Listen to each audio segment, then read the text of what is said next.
Welcome back to Paramount coaching. तो चलिए इस वीडियो में हम एक नया टॉपिक स्टार्ट करने वाले हैं। आवेश के बारे में ही है। वो क्या है? आवेश संरक्षण का सिद्धांत, principle of conservation of charge. देखिए, इसके पिछले वीडियो में मैं बता चुका हूं आपको इलेक्ट्रोस्टैटिक्स क्या है, आवेश क्या है, पोलैरिटी ऑफ चार्ज यानी आवेश की ध्रुवता, और आवेश का क्वांटीकरण है ना, यानी क्वांटाइजेशन ऑफ चार्ज। इतनी बातें मैं कर चुका था वहां पे पिछले वाले वीडियो में। अगर वो वीडियो आप नहीं देखे हैं तो वो वीडियो आप पहले देख लीजिए, उसके बाद इस वीडियो को देखेंगे तो आपको ज्यादा समझ में आएगा। ठीक है, तो चलिए स्टार्ट करते हैं। यहाँ पे अगला जो है वो है क्या है? आवेश संरक्षण का सिद्धांत, principle of conservation of charge.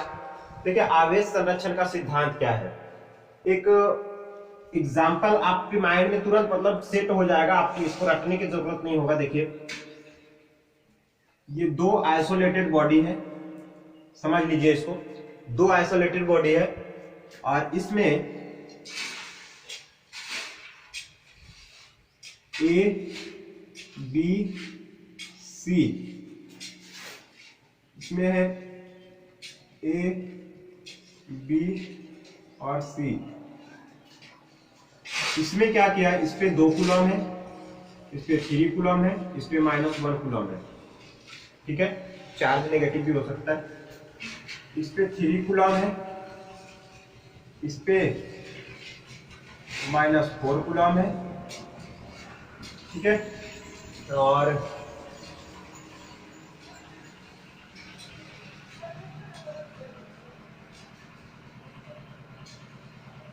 तो आप बताइए सी पे क्या है? सी पे कितना कूलम? मतलब हमने क्या किया, ये एक आइसोलेटेड बॉडी है, ठीक है, विलगित निकाय।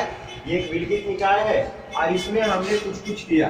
ठीक है, इसमें हमने कुछ कर दिया।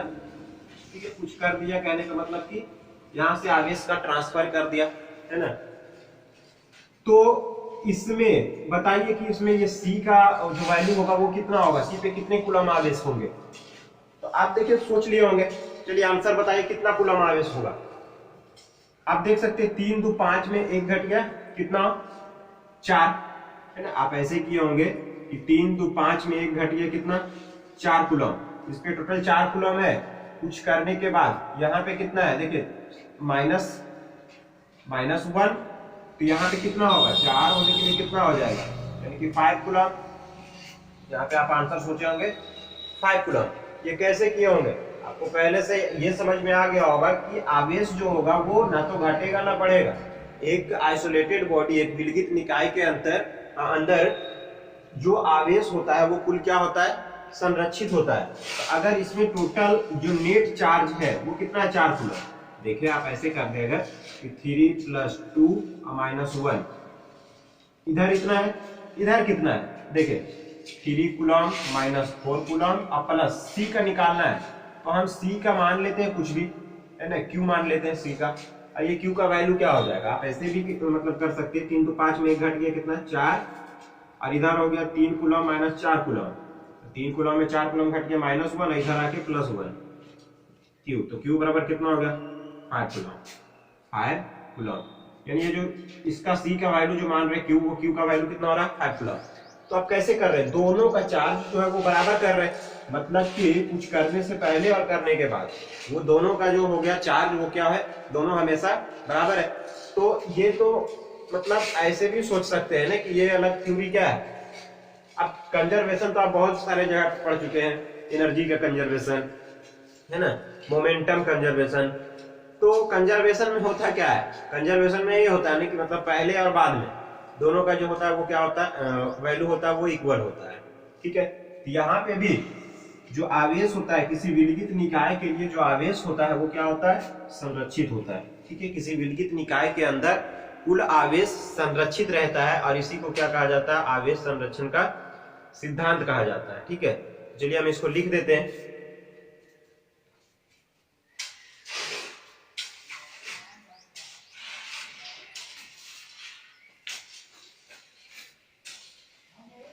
किसी विलगित निकाय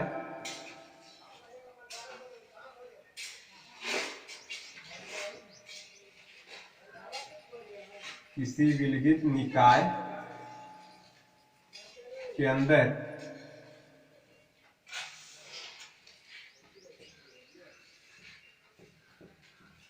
आवेश की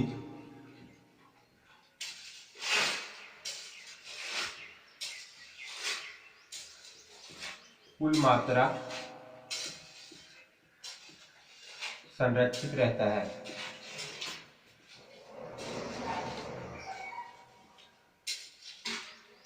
आवेश की कुल मात्रा संरक्षित रहता है, अर्थात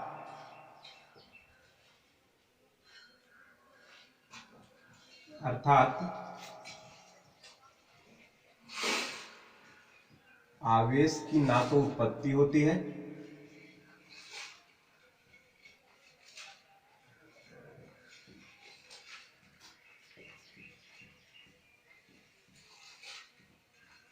और ना ही विनाश।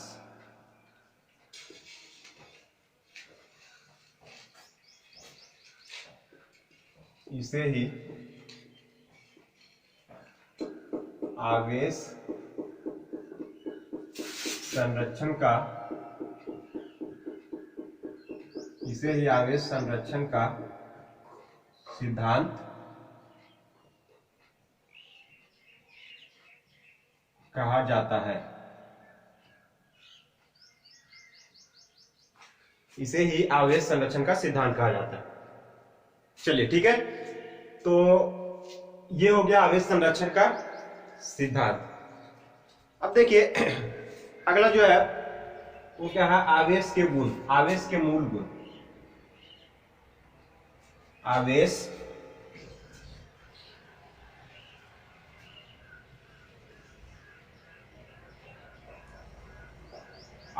के मूल गुण। Basic properties of charge. Basic properties of charge, देखिए चार्ज की बेसिक प्रॉपर्टीज कुछ होता है और वो कुछ भी नहीं है, पीछे आप पिछले वीडियो में पढ़ चुके हैं। बस उसको यहाँ पे क्या करना है, एक एक लाइन करके मतलब शॉर्ट में क्या करेंगे, हम यहाँ पे लिख देंगे कि आवेश का जो है बेसिक प्रॉपर्टीज क्या है। जैसे आप पीछे पढ़े ना कि विपरीत आवेश के बीच में क्या होता है, आकर्षण होता है। समान प्रकृति का आवेश हो तो विकर्षण होगा, ये भी इसका एक गुण है। ठीक है, आवेश जो होता है वो क्वांटाइज्ड, आवेश का क्वांटीकरण होता है, ये भी एक उसका गुण है। फिर आवेश जो होता है वो योगात्मक होते हैं, है ना, एडिटिव होता है, आवेश को जोड़ा जा सकता है। तो उसके चिन्ह ध्यान में रखते हुए, उसका चिन्ह है ना, उसका चिन्ह ध्यान में रखते हुए उसको हम जोड़ भी सकते हैं, ये भी उसका एक प्रॉपर्टीज है। तो इस प्रकार से उसका प्रॉपर्टीज है क्या, और एक एक करके हम क्या करेंगे, लिखते चलेंगे। तो चलिए हम क्या करते हैं, इसको बोल देते हैं, ठीक है। और बोर्ड पे लिखने की जरूरत नहीं है, पीछे वो चीज समझाया हुआ है आपको पिछले वीडियो में। मैं बोल देता हूं और आप क्या कर दीजिए, लिख लीजिए उसको, ठीक है। चलिए बोल देता हूं, लिखिए, ए बी सी करके लिखिएगा, ए बी सी और डी, ये 4 पॉइंट लिखिएगा आवेश के मूल गुण के अंदर, ठीक है। तो लिखिए, ए में लिखिएगा समान आवेश एक दूसरे को, समान आवेश एक दूसरे को विकर्षित करते हैं, समान आवेश एक दूसरे को विकर्षित करते हैं, जबकि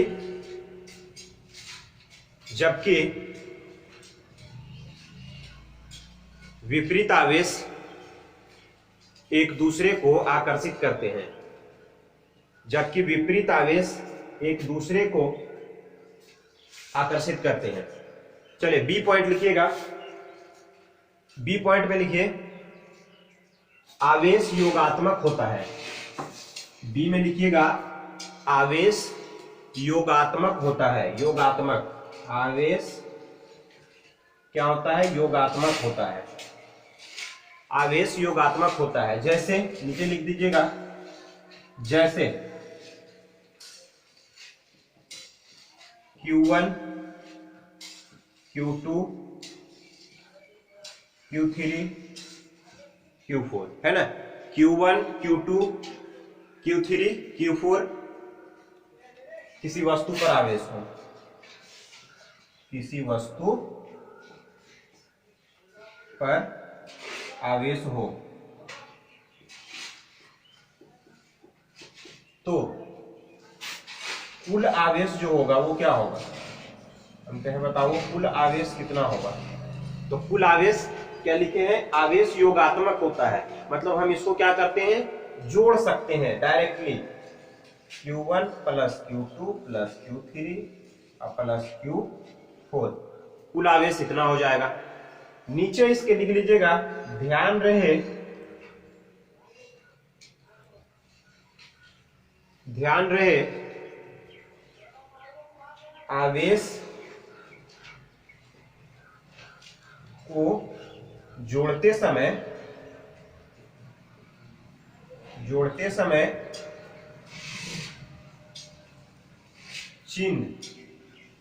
चिन्ह कहने का मतलब कि प्लस है या माइनस है ना, जैसे यहाँ पे Q2 माइनस रहता, यहाँ पे माइनस लिखना होता, ठीक है, और घट जाता ये, ठीक।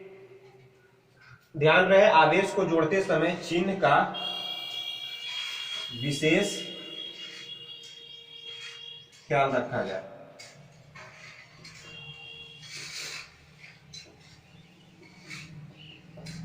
ये सब लिखाने की जरूरत नहीं था, हालांकि बोल भी देते तो चलता। तो ये हो गया बी में, ठीक है, इतना। आगे लिखेंगे सी। सी में लिखिएगा ये वाला चीज जो अभी बताएं, आवेश संरक्षित होते हैं। सी पॉइंट में लिखिए आवेश संरक्षित होते हैं, आवेश संरक्षित होते हैं। डी में लिखिएगा आवेश का क्वांटीकरण होता है, क्वांटाइजेशन ऑफ चार्ज पीछे पढ़े हैं, आवेश का क्वांटीकरण होता है, अर्थात सभी मुक्त आवेश परिमाण में आवेश की मूल इकाई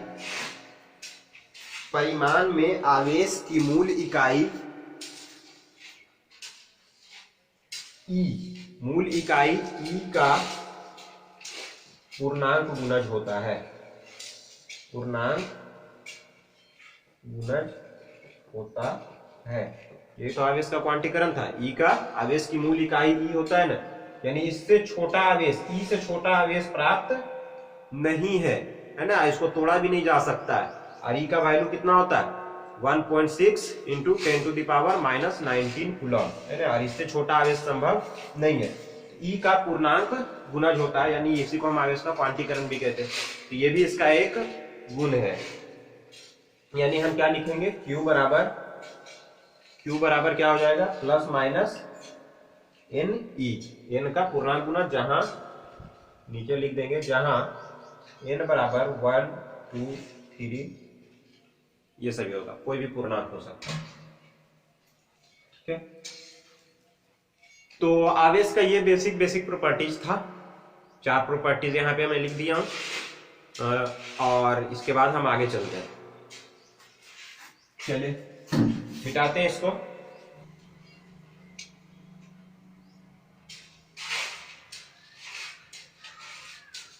आवेश अपने विभिन्न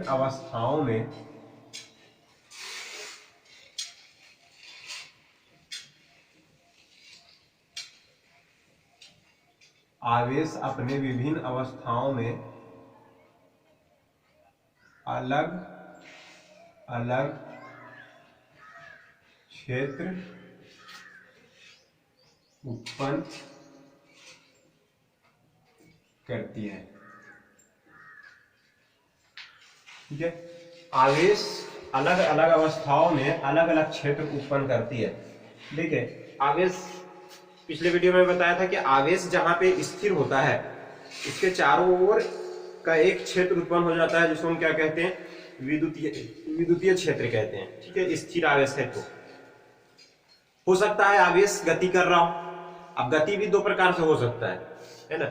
एक हो सकता है कि चलो एक समान गति कर रहा है, ठीक है, उसका यूनिफॉर्म स्पीड है, एक समान गति है, अगर उसका एक समान चाल है, पूरा चेंज नहीं हो रहा है, तो उसमें क्या होगा कि विद्युतीय क्षेत्र तो होता ही है और फिर एक चुंबकीय क्षेत्र भी होता है, ठीक है। लेकिन तीसरा एक और भी तरह हो सकता है जिसमें जो चार्ज है वो गति तो कर रहा है लेकिन वो एक्सीलरेशन के साथ गति कर रहा है, मतलब उसमें त्वरण हो, यानी एक समान चाल नहीं है, उसका जो वेलोसिटी है वो क्या हो रहा है, परिवर्तित हो रहा है। तो हम उसको क्या कहते हैं, वो जो क्षेत्र उत्पन्न करता है वो विद्युत क्षेत्र, चुंबकीय क्षेत्र, और वो विद्युत चुंबकीय तरंग भी होता है, ठीक है। तो हम तीनों को यहाँ पे क्या करेंगे, लिख देते हैं। देखिए यहाँ पे लिख दे, इधर आवेश की स्थिति,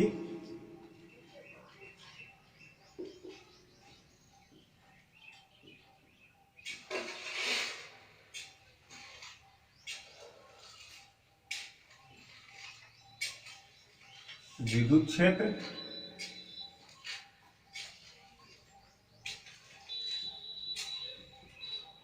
चुंबकीय क्षेत्र, विद्युत चुंबकीय तरंग।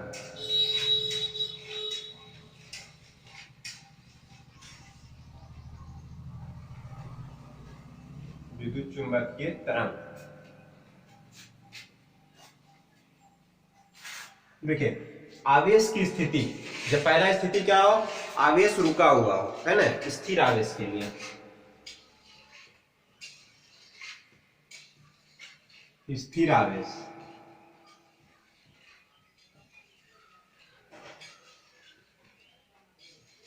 दूसरा क्या हो सकता है, एक समान चाल से, है ना, समान वेग से क्या कर रहा हो, गति कर रहा हो, समान वेग से,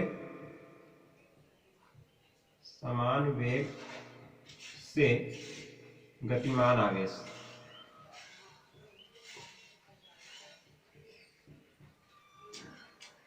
और तीसरा क्या हो सकता है, त्वरित आवेश, एक्सीलरेटेड, त्वरित आवेश, मतलब एक्सीलरेशन में हो, उसका जो वेलोसिटी है वो बार बार चेंज हो रहा होगा। तो देखिए आखिर ये तीनों में कौन सा क्षेत्र उत्पन्न होता होगा, ये अलग अलग स्थिति है आवेश का, ये तीनों, और इन तीनों में कौन कौन सा क्षेत्र किसमें उत्पन्न होगा वो देखते हैं। स्थिर आवेश, जब आवेश स्थिर होगा तो वो केवल, मतलब हम स्थिर, अच्छा इलेक्ट्रोस्टैटिक्स पढ़ रहे हैं हम, तो इलेक्ट्रोस्टैटिक्स में हम किसके बारे में अध्ययन करने वाले हैं, स्थिर आवेश के बारे में, है ना। स्टैटिक्स का मतलब ही होता है रेस्ट, तो स्थिर आवेश के बारे में हम अध्ययन करने वाले हैं। और स्थिर आवेश जो होगा तो वो केवल और केवल विद्युतीय क्षेत्र उत्पन्न करेगा, ठीक है। तो केवल कौन सा उत्पन्न करेगा, विद्युत क्षेत्र, सिर्फ ये उत्पन्न करेगा, स्थिर आवेश ये उत्पन्न नहीं करेगा, ठीक है। तो जो हम इलेक्ट्रोस्टैटिक्स में पूरा ऑल ओवर पढ़ने वाले हैं वो केवल वहां पे विद्युत क्षेत्र आएगा, चुंबकीय क्षेत्र या विद्युत चुंबकीय तरंग के बारे में चर्चा नहीं करेंगे हम लोग।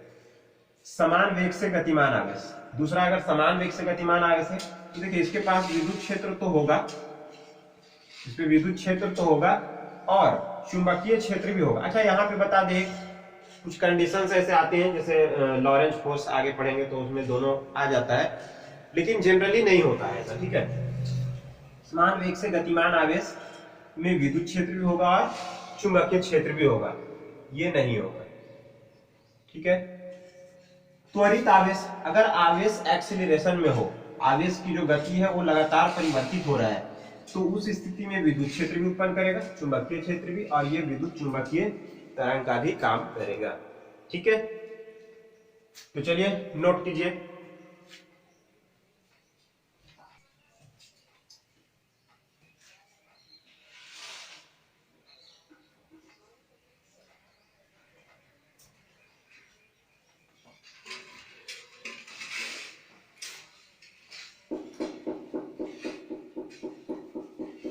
मिटाते हैं इसको।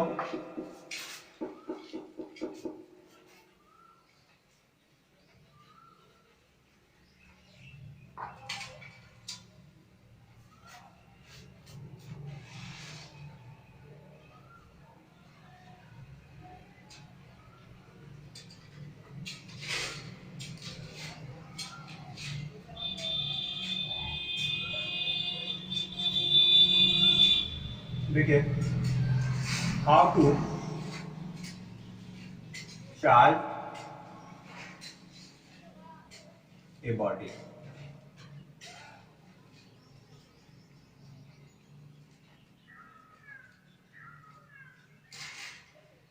किसी वस्तु को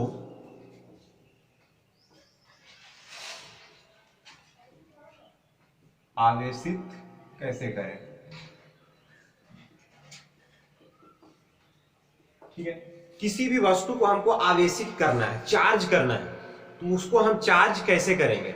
ठीक है, मतलब कोई एक न्यूट्रल वस्तु है, अब वो परमाणु तो उदासीन होते हैं, इलेक्ट्रॉन प्रोटॉन की संख्या समान होती है, तो किसी वस्तु को हमको चार्ज करना है तो फिर उसके लिए क्या उपाय है, या तो उसमें हम इलेक्ट्रॉन दे दें या वहां से इलेक्ट्रॉन बाहर निकाल लें, यही तो चार्ज करने का एक तरीका है।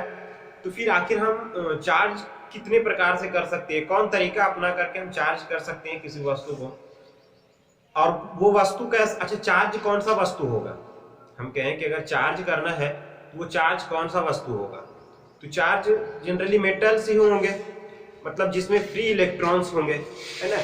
हम वैसे ही वस्तु को चार्ज कर सकते हैं जो जिसमें फ्री इलेक्ट्रॉन्स होगा। ये चार्ज होगा क्या, मार्कर, इसमें फ्री इलेक्ट्रॉन्स नहीं होते हैं, है ना, तो फ्री इलेक्ट्रॉन्स जिसमें होंगे वो चार्ज हो सकता है। पहले हम बता दें फ्री इलेक्ट्रॉन्स, फ्री इलेक्ट्रॉन्स क्या, जैसे देखिए कोई भी एक वस्तु है, ये मान लो वस्तु है, इसमें छोटे छोटे पार्टिकल्स होंगे जिसको हम क्या कहते हैं, परमाणु कहते हैं, और परमाणु इलेक्ट्रॉन के अंदर इलेक्ट्रॉन प्रोटॉन क्या होता है, चक्कर काटता रहता है, तो ये वस्तु होगा और इसके अंदर कोई परमाणु होगा।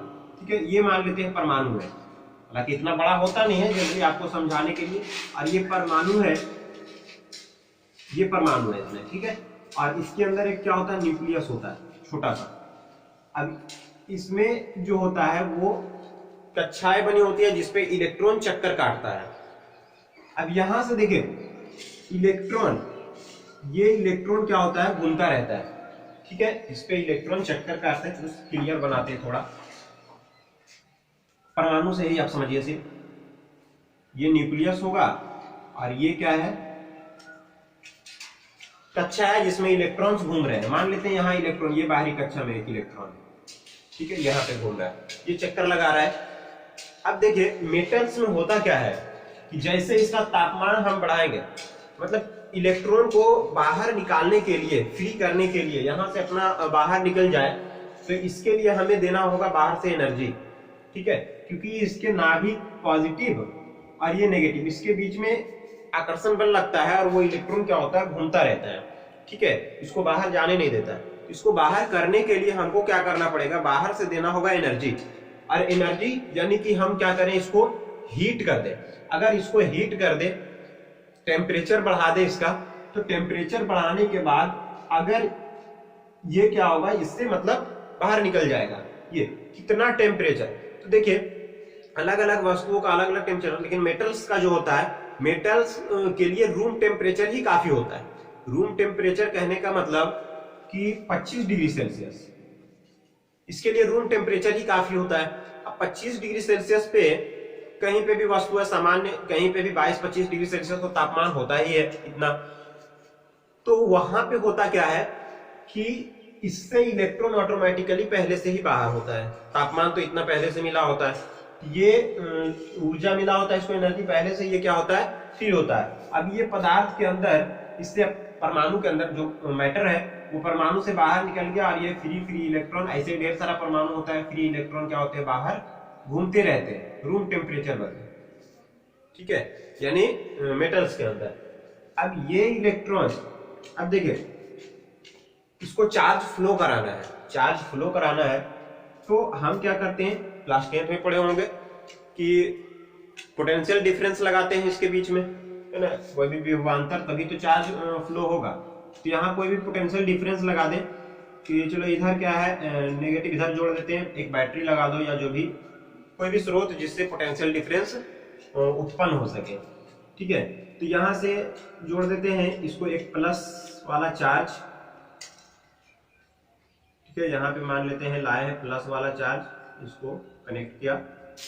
ठीक है, अब ये प्लस वाला इस इलेक्ट्रॉन को क्या करेगा, आकर्षित करेगा अपनी तरफ, ये इलेक्ट्रॉन इधर आकर्षित होगा।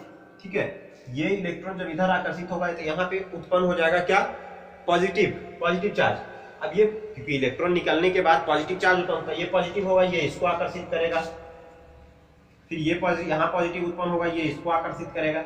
ऐसे इलेक्ट्रॉन क्या हो गया, जाना शुरू हो गया इस तरफ से, और इसके बाद इलेक्ट्रॉन का प्रवाह ही तो चार्ज, इलेक्ट्रॉन को चार्ज को ढोने का काम कौन करता है, चार्ज किसके ऊपर होता है, इलेक्ट्रॉन के ऊपर। इलेक्ट्रॉन कैरी करता है ना चार्ज को, जब इलेक्ट्रॉन जा रहा है इसका मतलब क्या, चार्ज फ्लो हो रहा है, और इस प्रकार से हमारा करंट भी फ्लो होना शुरू हो जाता है। ठीक है, तो ये पूरी कहानी है। लेकिन हम बात ये है कि चलो ये तो यहाँ पे बैटरी लाए, क्या और तरीका, कौन कौन से तरीके हो सकते हैं किसी वस्तु को हम आवेशित कर सकते हैं उन तरीकों से। तो देखिए मुख्य रूप से 3 तरीका है किसी भी वस्तु को चार्ज करने का। एक है रबिंग यानी कि घर्षण कह दें, घर्षण करके। दूसरा तरीका है कंडक्शन, ठीक है, और तीसरा तरीका है इंडक्शन।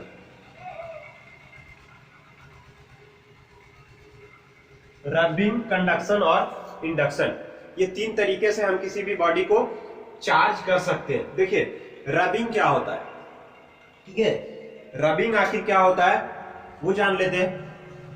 रबिंग पता चल रहा है घर्षण, आप बचपन में किए भी होंगे कि एक छोटे छोटे कागज के टुकड़े को ले लिए और बाल में मतलब क्या करते हैं, उसको घिस लेते हैं, और सूखा बाल हो तो ज्यादा काम करता है ना। जो ड्राई हो मतलब तेल वाला बाल नहीं हो, तेल नहीं लगाओ तो वो ज्यादा काम करता है। छोटे छोटे कागज टुकड़े ले लीजिए और उसको पेन से या स्केल से या फिर कंघी से बाल में घिसिए, और वो जब कागज के टुकड़े के पास लेकर के जाएंगे तो कागज का टुकड़ा क्या होता है, दूर से ही उसमें आकर के चिपक जाता है ना। तो वो क्या हो रहा है, तो वहां पे चार्ज हो जा रहा है, घासने के बाद वो चार्ज उत्पन्न हो जा रहा है उसके अंदर, जिसके कारण उस छोटे छोटे कागज के टुकड़े को वो क्या कर रहा है, अपनी ओर आकर्षित कर ले रहा है। ठीक है, एक पदार्थ होता है जिसका नाम है खाल होता है एक तरह का, वो अंबर को जब हम रगड़ते हैं ना तो उसमें भी क्या हो जाता है, आवेश उत्पन्न होता है। ठीक है, तो घर्षण से इस प्रकार से हम कह सकते हैं कि घर्षण से यानी कि रबिंग करके भी हम क्या कर सकते हैं, किसी बॉडी को चार्ज कर सकते हैं। ठीक है, तो 3 तरीके से हम कर सकते हैं। वो क्या है, रबिंग पहला बताएं, घर्षण से। देखिए इसमें कुछ था नहीं, कंडक्शन समझिए। अब कंडक्शन क्या है, किसी वस्तु को इस तरीके से भी हम क्या कर सकते हैं, आवेशित कर सकते हैं। देखिए कंडक्शन है क्या, मानते हैं ये कोई मेटल है, ठीक है, ये कोई मेटल है और इसमें अभी पॉजिटिव चार्ज, नेगेटिव चार्ज मतलब न्यूट्रल है, जितना पॉजिटिव उतना नेगेटिव है, ये न्यूट्रल है। ठीक है, अब देखिए नाम है इसका कंडक्शन, कंडक्शन नाम है। इसमें होता क्या है, किसी भी आवेशित क्षण को, ये मान लीजिए अभी न्यूट्रल है, एक आवेशित क्षण है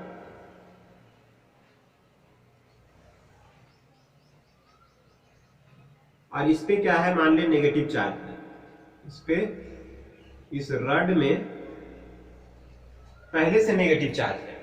ठीक है, इस रड में पहले से अगर नेगेटिव चार्ज है और इसमें तो न्यूट्रल था, अब ये नेगेटिव चार्ज वाला अगर इसमें हम क्या करते हैं, कांटेक्ट कराते हैं, मतलब संपर्क कराते हैं, ये दोनों को सटा देते हैं, तो ये होता क्या है, ये जो ए नाम का जो ऑब्जेक्ट था, जो वस्तु था, उसमें क्या है, पॉजिटिव चार्ज और नेगेटिव चार्ज दोनों इक्वल है, तभी तो न्यूट्रल होता है, प्रोटॉन न्यूट्रॉन समान होते हैं। तो ये माइनस को देखकर पॉजिटिव वाला इधर आकर्षित हो गया। ठीक है, माइनस को देखकर पॉजिटिव वाला आकर्षित हो गया, तो इसमें सोचिए कि क्या बच जाएगा, ढेर सारा, अगर इसमें माइनस है, पॉजिटिव वाला इसमें क्या होगा, आकर्षित होगा। ठीक है, तो पॉजिटिव वाला अगर आकर्षित होगा तो इसमें क्या बच जाएगा, पॉजिटिव वाला चला गया तो ये नेगेटिव हो जाएगा, है ना। या फिर ये इसमें चला आया आकर्षित होकर के, पॉजिटिव का संख्या इसमें ज्यादा है तो इसको आकर्षित कर लेगा ये, है ना, तो ये नेगेटिव चार्ज हो जाएगा। या हम इसी को, चलो इधर पॉजिटिव आ गया तो ये क्या हो जाएगा, नेगेटिव हो जाएगा, और इस पे क्या हो जाएगा, नेगेटिव चार्ज हो जाएगा, यानी ये वस्तु क्या हो गया, चार्ज हो गया। या तो यही वाला इसमें चला आया, ऐसा भी हो सकता है कि चलो ये इसमें आ गया, माइनस वाला इसमें आ गया, तो ये क्या हो जाएगा, पॉजिटिव चार्ज नेगेटिव चार्ज हो जाएगा, है ना। इसमें क्या हो जाएगा, चार्ज पॉजिटिव हो जाएगा। ठीक है, तो ये इस तरह से हम कंडक्शन की मतलब कि कोई न्यूट्रल वस्तु है, न्यूट्रल, और उसमें क्या कर रहे हैं हम, कांटेक्ट करा रहे हैं कोई भी चार्ज रड लेकर के जिसमें चार्ज पहले से है, और वो कांटेक्ट कराएंगे तो उसको क्या कर देगा, चार्जिंग कर देगा, यानी कि चार्ज कर देगा। ठीक है, तीसरा जो है वो है इंडक्शन। अब देखिए इंडक्शन में क्या होगा, इसमें बिना संपर्क किए चार्ज कर सकते हैं। आप कहेंगे कि सर बिना संपर्क किए कैसे चार्ज होगा, यहाँ पे कांटेक्ट में आ रहा था तब तो इसमें जा रहा था। देखिए कैसे होता है, मैं आपको बताता हूं। ये एक बॉडी है, ये एक बॉडी है, ठीक है, ये एक बॉडी है, और ये भी तो न्यूट्रल है, ये भी न्यूट्रल है। इसमें जितना प्लस उतना माइनस है, ठीक है, जितना प्लस उतना माइनस है। अब यहां पे एक बहुत ज्यादा आवेशित रड लेकर के आते हैं जिसका घनत्व काफी ज्यादा है। ये रड लेकर के आए हैं जिसमें माइनस का चार्ज है, ठीक है, जिसमें क्या है, नेगेटिव चार्ज है। ये ऋण आवेशित क्षण है, और इसको हम इसके संपर्क में नहीं लाते, संपर्क में नहीं मतलब कि कुछ दूरी पे रखते हैं, तो वो होता क्या है कि प्लस वाला इसकी तरफ आकर्षित होगा, है ना, माइनस है तो ये प्लस वाला जो होगा वो इसकी तरफ आकर्षित होगा, इसमें प्लस माइनस दोनों है, तो प्लस वाला आकर्षित होगा, जितना भी इसमें प्लस होगा ना सब इस तरफ आकर्षित हो जाएगा, और इस सतह पर आकर के, यानी इसके नजदीक आकर के सभी प्लस वाला क्या हो जाएगा, जमा हो जाएगा। ठीक है, ये प्लस वाला जमा हो जाएगा, और माइनस वाला सब क्या होगा, माइनस ये है तो माइनस माइनस क्या होता है, दूर भागता है, तो माइनस वाला क्या हो जाएगा, इससे दूर भाग जाएगा। तो माइनस वाला जो होगा इससे दूर भाग जाएगा, माइनस वाला जो होगा वो क्या होगा, दूर भाग जाएगा। यानी यहाँ होता क्या है, पोलराइजेशन हो जाता है, ध्रुवीकरण, है ना। नेता लोग करता है ना ध्रुवीकरण, हिंदू मुस्लिम, है ना, बांटता है, उसको कहते हैं ना कि चलो नेता लोग ध्रुवीकरण कर रहा है, अपने वोट के लिए ध्रुवीकरण कर रहा है, पोलराइजेशन कर रहा है। ठीक है, बोलना नहीं चाहिए, कैमरे के सामने बोल रहा हूं, लेकिन फिर भी चलिए, यहाँ पे वही बातें हो रहा है। ठीक है, ध्रुवीकरण हो रहा है कि चलो भाई प्लस वाला एक तरफ हो जाओ, माइनस वाले को एक तरफ कर दो। ये माइनस था, प्लस वाले को आकर्षित कर लिया, और माइनस वाले को, माइनस माइनस में होता है प्रतिकर्षण, तो उसको दूर भगाएगा, और ये दूर हो गया। अब देखिए क्या ये चार्ज हो गया, अभी ये चार्ज नहीं हुआ क्योंकि इसमें माइनस प्लस हो ही है, तो अभी चार्ज करने का मतलब केवल प्लस ज्यादा हो जाए या माइनस ज्यादा हो जाए, वो चार्ज होता है। अब इसमें हम क्या करेंगे, ये करेंगे यहां से एक तार जोड़ करके हम इसको क्या करेंगे, इसको हम कर देंगे अर्थ।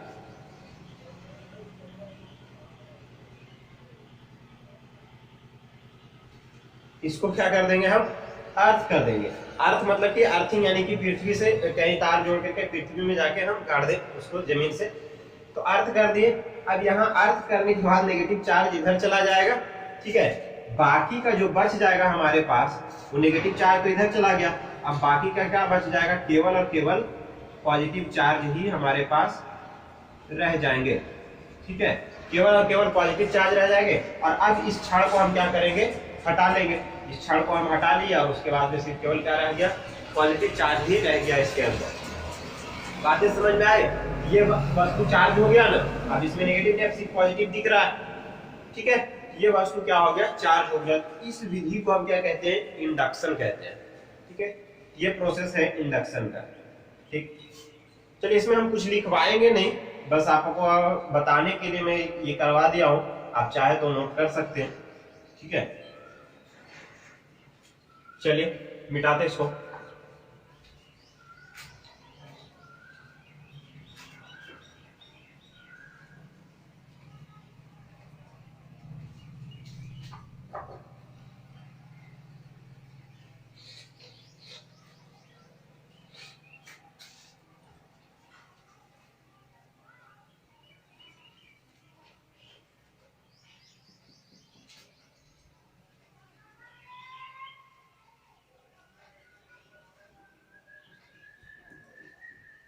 Types of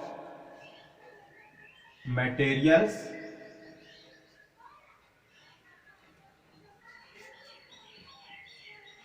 on the basis of types of materials on the basis of movement of charge। Charge कौन से मटेरियल में फ्लो होगा, मूव करेगा, चार्ज कौन से मटेरियल में फ्लो नहीं करेगा, मतलब कौन पदार्थ में चार्ज फ्लो कर सकता है और कौन से पदार्थ में चार्ज नहीं फ्लो कर सकता है, आवेशित नहीं हो सकता है, उसके बारे में देखते हैं। ठीक है, तो मेन रूप से दो प्रकार के ही पदार्थ हैं, एक कंडक्टर और दूसरा इंसुलेटर।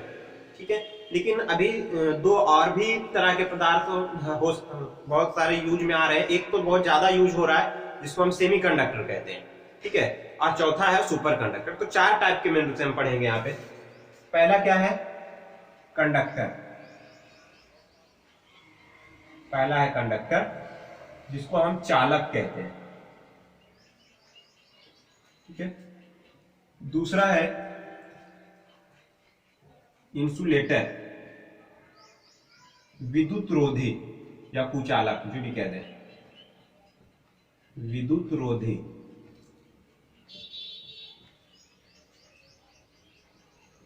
तीसरा है सेमी कंडक्टर,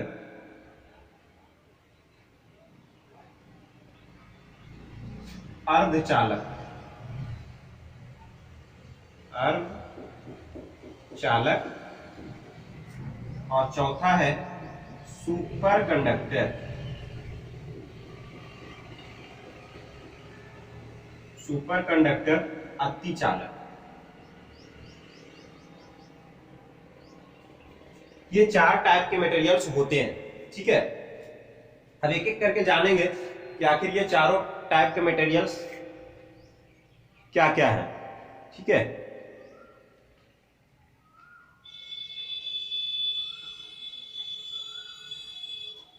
देखिए सबसे पहले जाने इसको, कंडक्टर क्या है। कंडक्टर बेसिकली होता क्या है, इसमें वैसे पदार्थ जिसमें फ्री इलेक्ट्रॉन्स होते हैं, मतलब मुक्त अवस्था में इलेक्ट्रॉन पाए जाते हैं, फ्री इलेक्ट्रॉन होते हैं जिसमें कि इलेक्ट्रॉन क्या कर सके, फ्लो कर सके।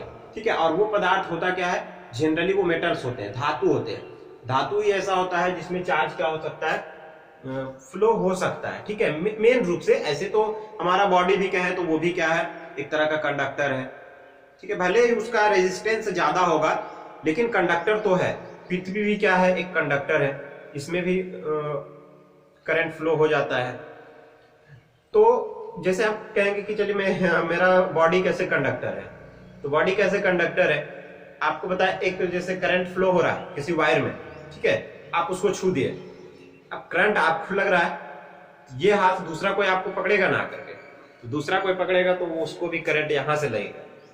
बॉडी का कांटेक्ट तो, तार का कांटेक्ट तो इस हाथ में है, लेकिन इस हाथ को पकड़ने के बाद भी अगले व्यक्ति को क्या करेगा, झटका लगेगा। इसका मतलब यहां से चार्ज फ्लो होकर के कहां आ रहा है, इस हाथ के अंदर, और यहां से भी करंट दूसरे को लग रहा है। इसका यह अर्थ है कि हमारा बॉडी भी क्या है, एक प्रकार का कंडक्टर है। हाँ, उसका रेजिस्टेंस ज्यादा होगा, पढ़ेंगे आगे उसको करंट इलेक्ट्रिसिटी में कि रेजिस्टेंस क्या होता है। ठीक है, रेजिस्टेंस प्रतिरोध ऐसे क्लास 10 में भी थोड़ा बहुत पढ़े होंगे। ठीक है, तो कंडक्टर क्या है, जिसमें आवेश का प्रवाह आसानी से हो सकता है। ठीक है, आवेश का फ्लो हो सकता है जिसमें, उसको क्या कहा जाता है, कंडक्टर कहा जाता है। ठीक है, मतलब वैसे पदार्थ जिनसे होकर आवेश का प्रवाह सुगमता पूर्वक होता है उसे हम क्या कह देते हैं, कंडक्टर कह देते हैं। ठीक है, अब कंडक्टर, कौन सा कंडक्टर सबसे ज्यादा बेहतर है, कौन सा कंडक्टर थोड़ा कम बेहतर है, तो इसके लिए क्या करें, इसके लिए एक मापदंड होता है जिसको हम क्या कहते हैं, कंडक्टिविटी कहते हैं।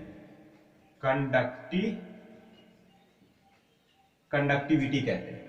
ठीक है, तो जिसका कंडक्टिविटी ज्यादा होगा वो बढ़िया कंडक्टर होगा, और जिसका कंडक्टिविटी कम होगा वो थोड़ा कम अच्छा कंडक्टर होगा।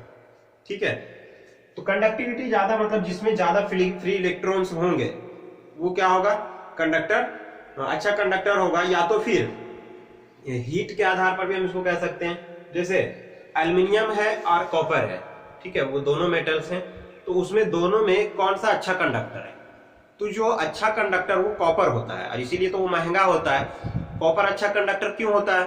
कॉपर अच्छा कंडक्टर इसलिए होता है क्योंकि उसका जो मेल्टिंग पॉइंट होता है वो काफी ज्यादा होता है, मतलब गलनांक जो होता है ना उसका, वो गलता नहीं है जल्दी, वो सहन करने का उसमें क्षमता होता है कि तार, उससे करंट फ्लो होता है तो तार हीट भी होता है, और वो हीट को बर्दाश्त कर सकता है, वो तार गलता नहीं है, कटता है नहीं जल्दी गल करके, ठीक है। लेकिन एल्यूमिनियम का गलनांक कम होता है, वो कम तापमान पे भी क्या हो जाता है, गल के कट सकता है, इसलिए वो अच्छा कंडक्टर नहीं है एल्यूमिनियम। बल्कि उससे ज्यादा अच्छा कंडक्टर कौन सा होता है? तांबा वाला, ठीक है, कॉपर वाला। तो अच्छा कंडक्टर हम किसको कहेंगे? जिसकी कंडक्टिविटी सबसे ज्यादा होगा वो कंडक्टर अच्छा होगा। और जो हम कहेंगे ऑल ओवर सबसे बढ़िया कंडक्टर कौन है, वो कंडक्टर कौन सा है? चांदी, सिल्वर जो होता है वो सबसे अच्छा कंडक्टर होता है। सोलर सेल होता है ना, सोलर सेल, सोलर सेल में क्या होता है, सिल्वर की तार लगे होते हैं, ठीक है, क्योंकि वो बढ़िया कंडक्टर होता है और वो अच्छी तरीके से क्या कर सकता है, चार्ज फ्लो कर सकता है, ठीक है। तो चांदी जो होता है वो सबसे अच्छा चालक होता है। दूसरा है इंसुलेटर। इंसुलेटर जस्ट इसका ऑपोजिट होता है। इंसुलेटर वैसा पदार्थ होता है जिसमें चार्ज फ्लो नहीं कर सकता है, ठीक है, चार्ज फ्लो नहीं कर सकता है, उसको हम क्या कह सकते हैं, आसानी से मतलब फ्लो नहीं कर सकता है, उसको इंसुलेटर कहा जाता है, विद्युत रोधी कहा जाता है ना, चार्ज का फ्लो नहीं होता है। यानी वैसे पदार्थ जिनसे होकर विद्युत आवेश का प्रवाह सुगमता से नहीं होता है उन्हें हम क्या कहते हैं, विद्युत रोधी कहा जाता है, ठीक है। जैसे इसमें हम क्या क्या कह सकते हैं, कुछ भी हो सकता है, जैसे कह दे कि एग्जांपल अगर हो इसका, विद्युत रोधी का एग्जांपल दो, तो इसका क्या हो सकता है, वुड हो सकता है, ड्राई वुड है ना, सूखी लकड़ी, कच्ची लकड़ी में चला जाता है क्योंकि उसमें जल की मात्रा होता है, सूखी लकड़ी हो सकता है इसका, सूखी लकड़ी हो सकता है, प्लास्टिक हो सकता है, प्लास्टिक हो सकता है, स्टोन पत्थर हो सकते हैं, है ना, इत्यादि। ये सभी क्या है, ये सभी इंसुलेटर पदार्थ है ना, इसमें फ्री इलेक्ट्रॉन्स नहीं होते हैं और इससे क्या हो सकता है, करंट फ्लो नहीं हो सकता है, चार्ज नहीं फ्लो हो सकता है, ठीक है। तो देखिए, और इसका एग्जांपल क्या हो सकता है, कंडक्टर का एग्जांपल क्या हो सकता है, इसका एग्जांपल हम लिख सकते हैं क्या, धातु, कोई भी धातु हो, मानव शरीर है ना, मानव शरीर, पृथ्वी, ये सभी कंडक्टर ही हैं, ठीक है। जल, और जल कैसा होना चाहिए, अशुद्ध, अशुद्ध जल, शुद्ध जल कंडक्टर नहीं होता है, ठीक है। जो हम लोग पानी पीते हैं ना उसमें कुछ मिनरल्स मिला होता है, वो शुद्ध नहीं होता है तो वो कंडक्टर होता है, वो पानी जो होता है वो विद्युत का चालन करता है, आवेश प्रवाह हो सकता है उसके अंदर। आज देखिए सेमीकंडक्टर मतलब अर्धचालक। देखिए अर्धचालक होता क्या है, इसका रेजिस्टेंस ना कंडक्टर और इंसुलेटर के बीच में होता है। वैसे पदार्थ जिनका रेजिस्टेंस कंडक्टर और इंसुलेटर के बीच में होता है उसको क्या कहा जाता है, अर्धचालक कहा जाता है। अर्धचालक का एग्जांपल हो सकता है, जैसे काफी फेमस है सिलिकॉन, जर्मेनियम, ये दो अर्धचालक है। अर्धचालक का आजकल काफी उपयोग भी होता है, जैसे मोबाइल चिप होता है या कंप्यूटर चिप होता है, उसमें सिलिकॉन या जर्मेनियम का क्या किया जाता है, उपयोग किया जाता है। सोलर सेल में भी सिलिकॉन का उपयोग किया जाता है, ठीक है। ये अर्धचालक है। सुपर कंडक्टर क्या है, ठीक है, सुपर कंडक्टर वैसे पदार्थ होता है जिनको तापमान अगर हम घटाते हैं धीरे धीरे, तो तापमान घटाने पर, धीरे धीरे घटाने पर उसका रेजिस्टेंस जो होता है वो एकाएक घट के क्या हो जाता है, जीरो हो जाता है, उसको सुपर कंडक्टर कहा जाता है। यानी कि रेजिस्टेंस जब जीरो हो जाता है तो वो कंडक्टर से भी अच्छे तरह से अच्छा मतलब चालक हो जाता है, जिसको हम क्या कहते हैं, इसीलिए तो हम इसको अति चालक कहते हैं, नाम से भी पता चल रहा है। लेकिन क्या ऐसा पदार्थ संभव है जिसका रेजिस्टेंस बिल्कुल भी ना हो, तो ऐसा पदार्थ संभव तो है, लेकिन उसके लिए टेम्परेचर क्या चाहिए, तो टेम्परेचर वातावरण में संभव नहीं हो पाता है। हाँ, लेबोरेटरी में हो जाता है, लैब में कर सकते हैं। जैसे एक पदार्थ है Hg, मरकरी, है ना, पारा जब इसको 0 केल्विन पर लेकर के जाते हैं तो ये सुपर कंडक्टर की तरह कार्य करने लगता है। कितना? 0 केल्विन। लेकिन 0 केल्विन तापमान बनाना ही तो वातावरण का तापमान 0 केल्विन तो नहीं होता है। वो ज्यादा से ज्यादा होगा तो वो क्या होगा, मतलब कि डिग्री सेल्सियस में कहेंगे तो -273 डिग्री सेल्सियस प्राप्त करना संभव नहीं है। लेकिन हम करते क्या है, -273 डिग्री संभव नहीं है ना। लेकिन होता क्या है कि वातावरण का जो तापमान होता है वो लगभग 22-25 डिग्री सेल्सियस या ज्यादा ठंडी के समय में भी 4, 5, 6, 7 डिग्री सेल्सियस। लेकिन -273 डिग्री सेल्सियस यानी 0 केल्विन लेकर के जाना संभव नहीं हो पाता है। इसीलिए जो चालक है सुपर कंडक्टर, वो अभी तक के तो वातावरण यानी यूजेबल नहीं है, यूज नहीं कर सकते हैं हम इसको। खोज जारी है, अभी साइंटिस्ट इसके खोज में लगे हुए हैं। जिस दिन ये पता चलेगा तो हमारी बहुत सारी समस्याएं सोल्व हो जाएंगी। जैसे एनर्जी लॉस होता है ना, कोई कंडक्टर अच्छा नहीं है उसमें एनर्जी लॉस होता है, हीट हो जाता है, हीट में कुछ एनर्जी लॉस होता है, कुछ चिंगारी निकलता है उसमें एनर्जी लॉस होता है। लेकिन सुपर कंडक्टर आने के बाद वो एनर्जी लॉस का प्रॉब्लम होगा वो समाप्त हो जाएगा और पूरा का पूरा करंट हमारे पास बहुत ही आसानी से पहुंच पाएगा, क्योंकि इसका जो रेजिस्टेंस होता है वो बिल्कुल शून्य होता है। ठीक है, तो ये था, मैं इसको लिखवा देता हूं, आप एक एक करके लिख लीजिए फटाफट। लिखिएगा पहले कंडक्टर, चालक। वैसे पदार्थ जिनसे होकर आवेश का प्रवाह, वैसे पदार्थ जिनसे होकर आवेश का प्रवाह सुगमता से हो पाता है,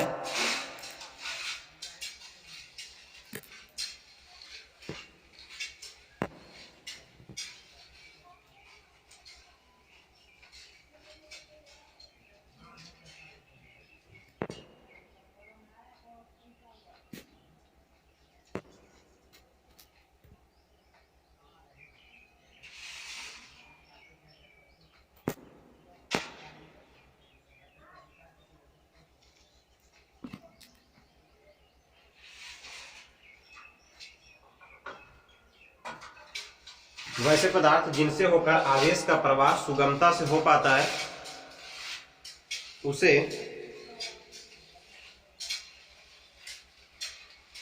अर्धचालक कहते हैं। सुगमता से हो पाता है उसे, लिखिएगा, चलिए लिखिए सबसे पहले कंडक्टर। वैसे पदार्थ जिनसे होकर आवेश का प्रवाह सुगमता से होता है उन्हें चालक कहा जाता है, उन्हें चालक कहा जाता है। इसमें मुक्त इलेक्ट्रॉनों की संख्या काफी अधिक होती है, इसमें मुक्त इलेक्ट्रॉनों की संख्या काफी अधिक होती है।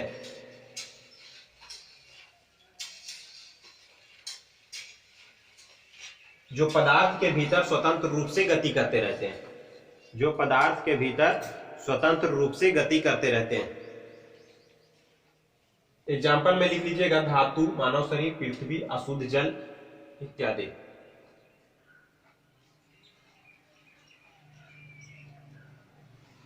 दूसरा नंबर में लिखे इंसुलेटर।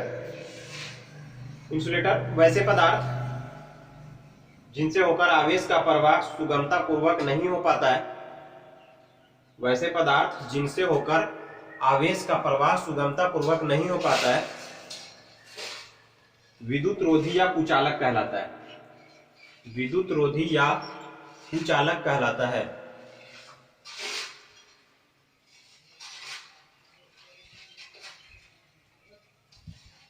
यह अपने से होकर प्रवाहित होने वाली धारा का विरोध करता है, या अपने से होकर प्रवाहित होने वाली धारा का विरोध करता है।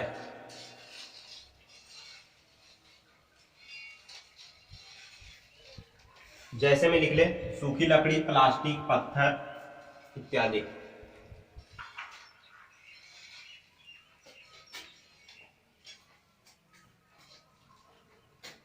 इसके बाद लिखिए सेमीकंडक्टर, अर्धचालक। देखिए वैसे पदार्थ जिनका प्रतिरोध प्रतिरोध, वैसे पदार्थ जिनका प्रतिरोध यानी रेजिस्टेंस कंडक्टर और इंसुलेटर के बीच होता है, कंडक्टर और इंसुलेटर के बीच होता है, अर्धचालक कहलाता है, अर्धचालक कहलाता है।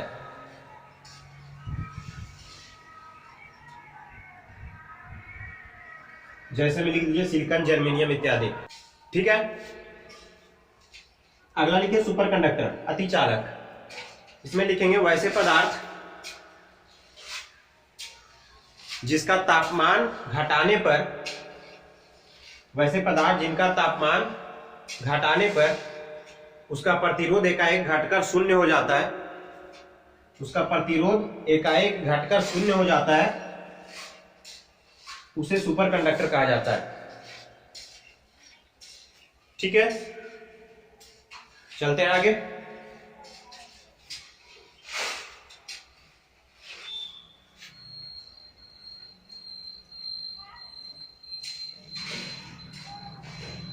आवेश का वितरण,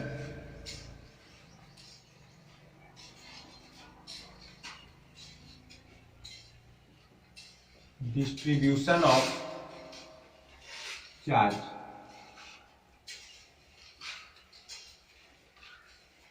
देखिए आवेश का वितरण, आखिर किसी भी पदार्थ पर आवेश का वितरण किस प्रकार से हो सकता है, कौन कौन सा टाइप हो सकता है, हम उसको पढ़ने वाले हैं।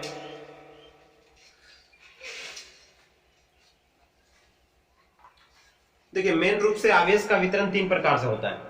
ठीक है, मेन रूप से आवेश का जो वितरण होता है वो 3 प्रकार से होता है। वो 3 प्रकार क्या क्या है हम यहां पे लिखते हैं। पहला है आवेश का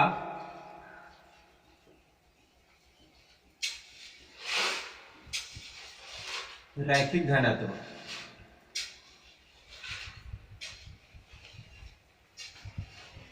linear density of charge, linear density of charge. दूसरा है आवेश का, दूसरा जो टाइप है वो है आवेश का पृष्ठ घनत्व,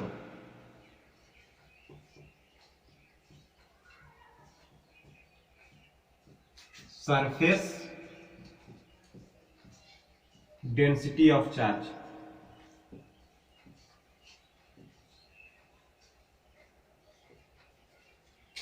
और तीसरा जो है वो है आवेश का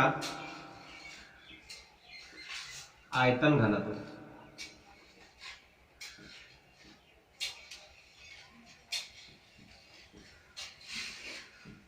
वॉल्यूम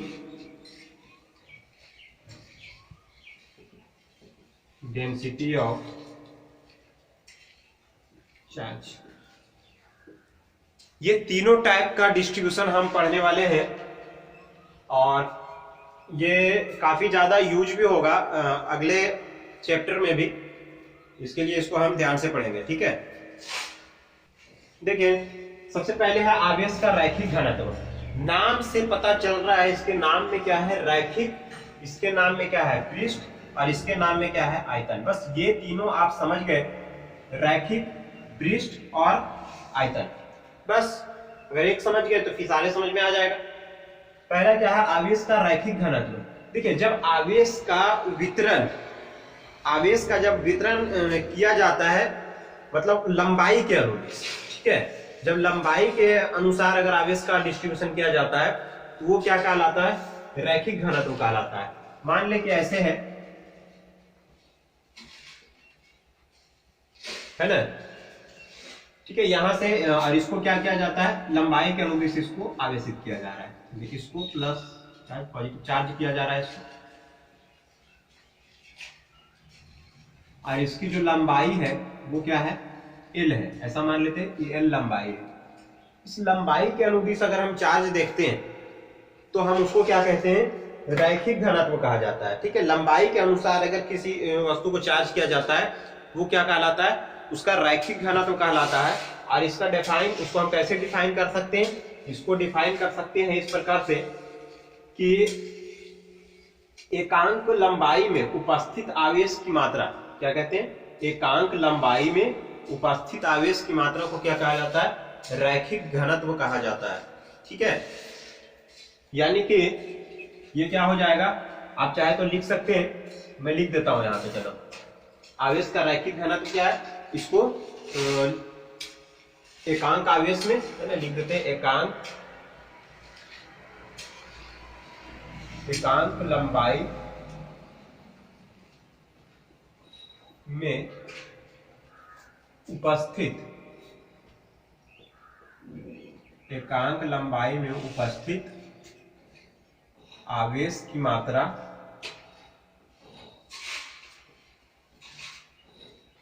को उसका रैखिक घनत्व कहते हैं।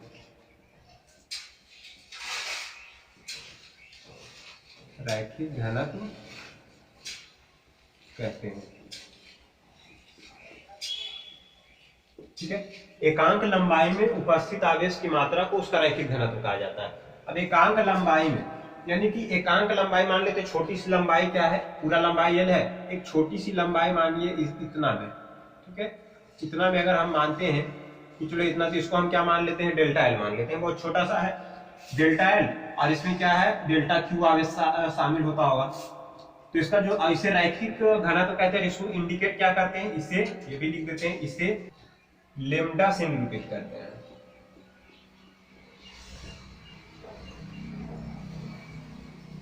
ठीक है, इसे लेम्डा से निरूपित करते हैं। लेम्डा बराबर हो क्या जाएगा, देखिए लेम्डा बराबर क्या है, एकांक लंबाई में उपस्थित आवेश की मात्रा।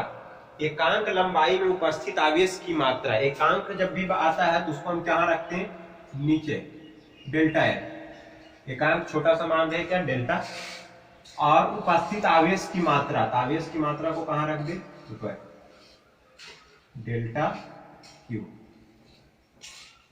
ठीक है, तो आवेश का रैखिक घनत्व का एक तरह से ये फॉर्मूला हो गया। इसका एसआई मात्रक क्या होगा, देख लो, इसका जो एसआई मात्रक होगा, इसका जो एसआई मात्रक होगा वो क्या हो जाएगा, देखो ऊपर कूलम और नीचे लंबाई का मात्रक मीटर, कूलम प्रति मीटर, कूलम प्रति मीटर होता है, तथा इसकी बीमा क्या हो जाएगा, देखो इसकी बीमा क्या हो जाएगा, तो आवेश का बीमा तो पता है, पिछले वीडियो में बता चुका हूं, आवेश का बीमा AT है ना, ये होता है आवेश की बीमा, AT होता है, AT, और इसका लंबाई मीटर है ना, तो इसके लिए L लिखते हैं, तो L ऊपर चला जाएगा, तो L पहले लिखते हैं ना, इसके लिए L पे -1 और P, ये इसका क्या हो जाएगा, बीमा हो जाएगा। ठीक है, तो ये आवेश का पृष्ठ घनत्व। अब पृष्ठ घनत्व क्या होता है, क्योंकि इसमें क्या हो रहा था, आवेश का वितरण लंबाई के अनुसार करते हैं, और इसमें क्या करते हैं, क्षेत्रफल के अनुसार वितरण करते हैं। मान लो कि ये किसी प्रकार का कोई, किसी प्रकार का चादर होता है ना, चादर, धातु का चादर है। ठीक है, अब इस पर जो आवेश वितरण है वो क्या है, एरिया के अनुसार है, क्षेत्रफल के अनुसार वितरण। ठीक है, तो क्षेत्रफल के अनुसार जब वितरण करते हैं तो उसको क्या कहा जाता है, आवेश का पृष्ठ घनत्व कहा जाता है। ठीक है, पृष्ठ मतलब ये होता है इसका एरिया है ना, पृष्ठ घनत्व। तो इसको हम किस प्रकार से लिख सकते हैं, एकांक लंबाई को इस जगह पे क्या कर देंगे, क्षेत्रफल कर देंगे। ठीक है, प्रति एकांक क्षेत्रफल में उपस्थित आवेश की मात्रा को आवेश का पृष्ठ घनत्व कहा जाता है। ठीक है, इसमें जो है आवेश कितना दे दिया गया है, Q आवेश दे दिया गया है, और इसका जो एरिया वो क्या है, A है। ठीक है, इसका एरिया कितना है, A है, यहाँ चार्ज हो गया ये, और ये क्या है, इसका एरिया है। अब इसको लिख दे कि आवेश का पृष्ठ घनत्व क्या है, तो क्षेत्रफल के अनुसार है, तो इसको क्या लिखेंगे, एकांक क्षेत्रफल, एकांक क्षेत्रफल में उपस्थित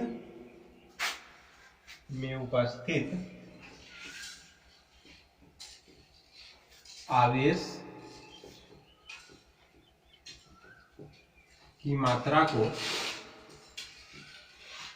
एकांक क्षेत्रफल में उपस्थित आवेश की मात्रा को क्या कहा जाता है? आवेश का पृष्ठ घनत्व कहते हैं। आवेश का पृष्ठ घनत्व कहते हैं। इसे सिग्मा से सूचित किया जाता है।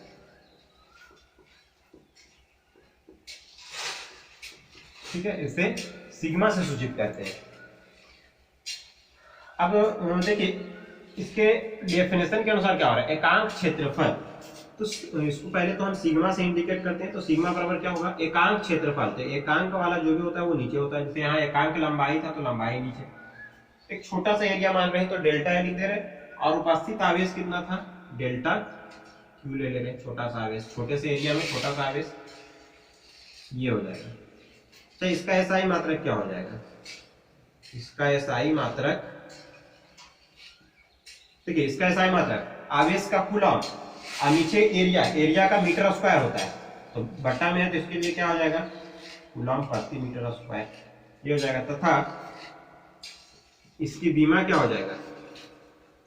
इसकी विमा, देखो नीचे एक लंबाई था, आवेश का तो ए टी होगा, है ना? आवेश का ए होगा और टी होगा। एरिया का क्या होगा? मीटर स्क्वायर, तो एल पर पावर -2 हो जाएगा, नीचे है बट्टा। ठीक है, ये विमा हो जाएगा। फिर है अगला है आवेश का आयतन घनत्व। अब आवेश का आयतन घनत्व क्या है? देखिए नाम से पता चल रहा है ना, आयतन। तो इसको हम क्या लिख देंगे? यहाँ था लंबाई में, यहाँ था क्षेत्रफल में, यहाँ था आयतन। तो एकांक आयतन में उपस्थित आवेश की मात्रा को क्या कहा दिया जाता है? आवेश का आयतन घनत्व कह देते हैं। ठीक है, वो भी लिख देते हैं, एकांक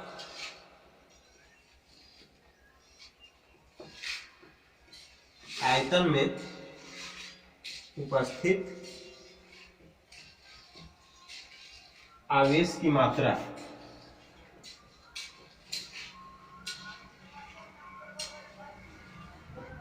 को उसका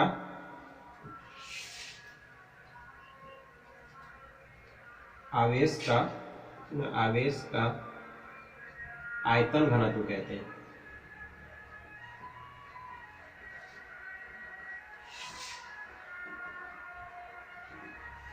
आवेश का आयतन घनत्व कहते हैं। ठीक है, इसे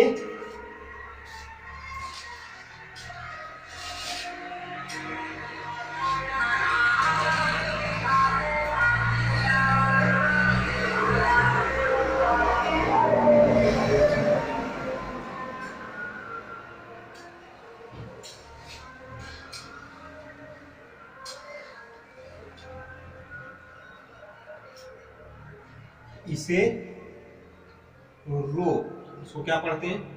रो से सूचित करते हैं। इसे रो से सूचित किया जाता है। ठीक है, तो जैसे मान ले गोला है, अब गोले को क्या किया गया है? आवेशित किया गया है, गोले को आवेशित किया गया है। मान लेते हैं इसमें Q आवेश दिया गया है और इसका जो वॉल्यूम है वो V है। ठीक है, ये वॉल्यूम है और Q क्या है? ये चार्ज है। तो एकांक आयतन में, तो देखिए इसको तो सबसे पहले रो से इंडिकेट करते हैं। तो रो एकांक आयतन वो कहाँ होगा? नीचे डेल्टा में, और ऊपर क्या? Q, एकांक आयतन में उपस्थित आवेश की मात्रा, तो Q। ये हो गया। इसका एसआई मात्रक क्या हो जाएगा? देखें इसका एसआई मात्रक क्या हो जाएगा? कूलम प्रति मीटर क्यूब, तथा विमा क्या हो जाएगा? ए और टी, ये तो आवेश के लिए रहेगा, और नीचे क्या हो जाएगा? एल पर पावर -3। ठीक है, तो ये था आवेश का वितरण। चलिए नोट कीजिए इतना।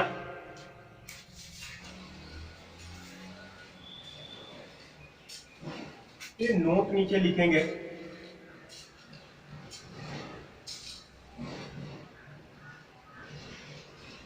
दो नोट लिखा रहा हूं इसमें। देखिए है क्या कि अगर किसी वस्तु को हम आवेशित करते हैं, ठीक है, तो उसके क्या द्रव्यमान में परिवर्तित होता है। देखिए उसके द्रव्यमान में परिवर्तित होता है, ठीक है। अब द्रव्यमान में परिवर्तन कैसा होगा, आवेशित होता कैसे है। आवेशित होता है किसी को इलेक्ट्रॉन दे दे या इलेक्ट्रॉन निकाल ले तो आवेशित होता है। इलेक्ट्रॉन अगर दे देंगे तो नेगेटिव चार्ज हो जाएगा, निकाल लेंगे तो वो पॉजिटिवली चार्ज हो जाएगा, ठीक है। तो आखिर वो इलेक्ट्रॉन का तो अपना द्रव्यमान होता है ना, अगर कहीं से निकालोगे तो उसका द्रव्यमान क्या हो जाएगा, घट जाएगा। किसी में डालोगे तो उसका द्रव्यमान बढ़ जाएगा, ठीक है। इलेक्ट्रॉन का अपना एक द्रव्यमान होता है, यानी कि जब किसी वस्तु को आवेशित की जाती है तो उसका द्रव्यमान बदल सकता है ना, बढ़ सकता है या घट सकता है। बदलने का मतलब लिख दो, यदि किसी वस्तु को आवेशित की जाती है तो उसका द्रव्यमान बढ़ सकता है या घट सकता है।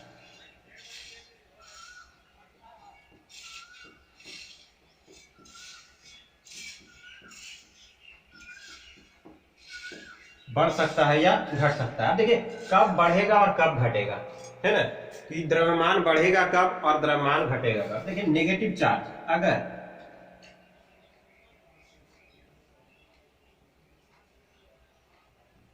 अगर किसी को हम नेगेटिव चार्ज कर रहे हैं, किसी को नेगेटिव चार्ज करने का मतलब क्या होता है। नेगेटिव चार्ज कब होता है, ये बॉडी है, ठीक है, कोई भी वस्तु है, इसको नेगेटिव चार्ज करना है, मतलब कि इलेक्ट्रॉन इसमें क्या करना है, देना है।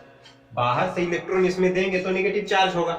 नेगेटिव चार्ज करने का मतलब इलेक्ट्रॉन पे आवेशित होता है। इलेक्ट्रॉन बाहर से दोगे, इसमें इलेक्ट्रॉन ज्यादा हो जाएगा तो नेगेटिव चार्ज शो करता है ना। तो इलेक्ट्रॉन बाहर से देने के बाद ये नेगेटिव चार्ज होगा, तो बाहर से कुछ दे रहे हैं तो इसका द्रव्यमान बढ़ेगा या घटेगा, बढ़ेगा, ठीक है। तो नेगेटिव चार्ज अगर करेंगे तो इंक्रीजिंग मास,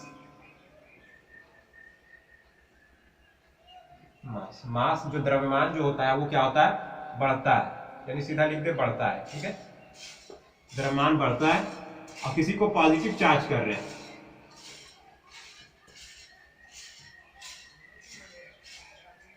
किसी को पॉजिटिव चार्ज कर रहे हैं, तो अब पॉजिटिव चार्ज कैसे होता है, ये वस्तु है, इसको पॉजिटिव चार्ज करना है तो यहाँ से इलेक्ट्रॉन बाहर निकालना पड़ेगा। कुछ चीज, कोई भी चीज निकालेंगे तो उसका द्रव्यमान क्या होगा, घटेगा, है ना, डिक्रीजिंग मास।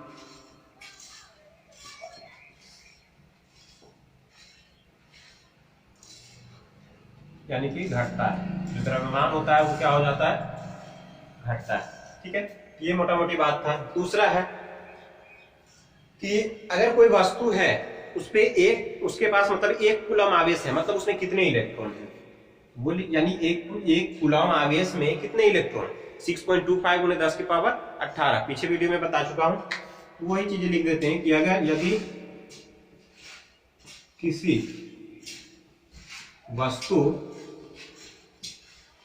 किसी वस्तु को एक कूलम आवेश दिया जाए, है ना, यदि किसी वस्तु को एक कूलम आवेश, यदि किसी वस्तु को एक कूलम या वस्तु पर लिख देते हैं, वस्तु पर एक कूलम आवेश उपस्थित हो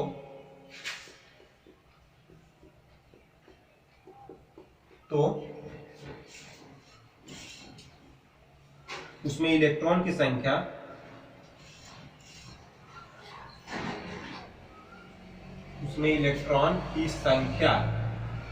उसमें जो इलेक्ट्रॉन की संख्या होगा वो कितना होगा, 6.25 गुने 10 की पावर 18 इलेक्ट्रॉन, ठीक है। चलिए नोट कीजिएगा इतना, उसके बाद आगे चलते हैं।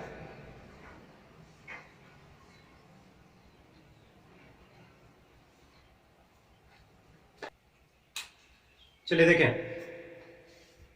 पार्टिकल्स, ये पार्टिकल्स में है, इस लाइन में ये पार्टिकल्स हैं, जैसे इलेक्ट्रॉन, प्रोटॉन, न्यूट्रॉन और अल्फा पार्टिकल्स।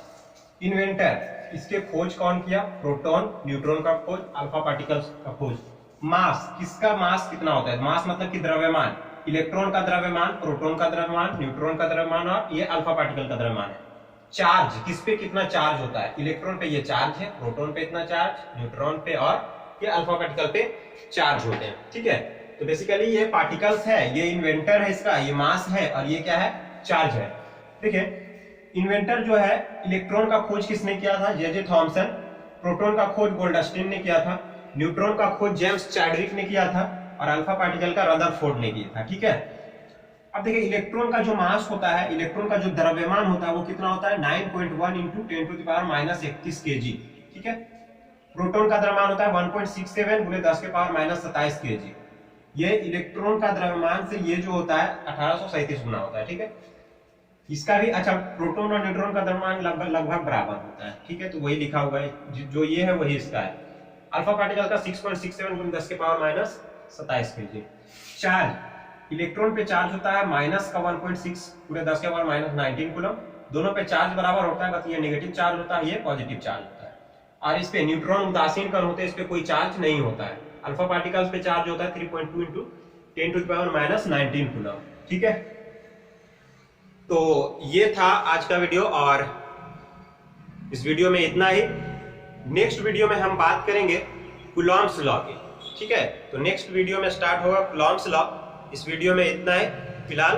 अगर आपको यह वीडियो अच्छा लगा है तो हमारे वीडियो को लाइक कीजिए, शेयर कीजिए, सब्सक्राइब कीजिए और बेल आइकन दबा दीजिए ताकि आपको इस तरह के वीडियोस के नोटिफिकेशन सबसे पहले आप तक पहुंचे। थैंक यू, धन्यवाद।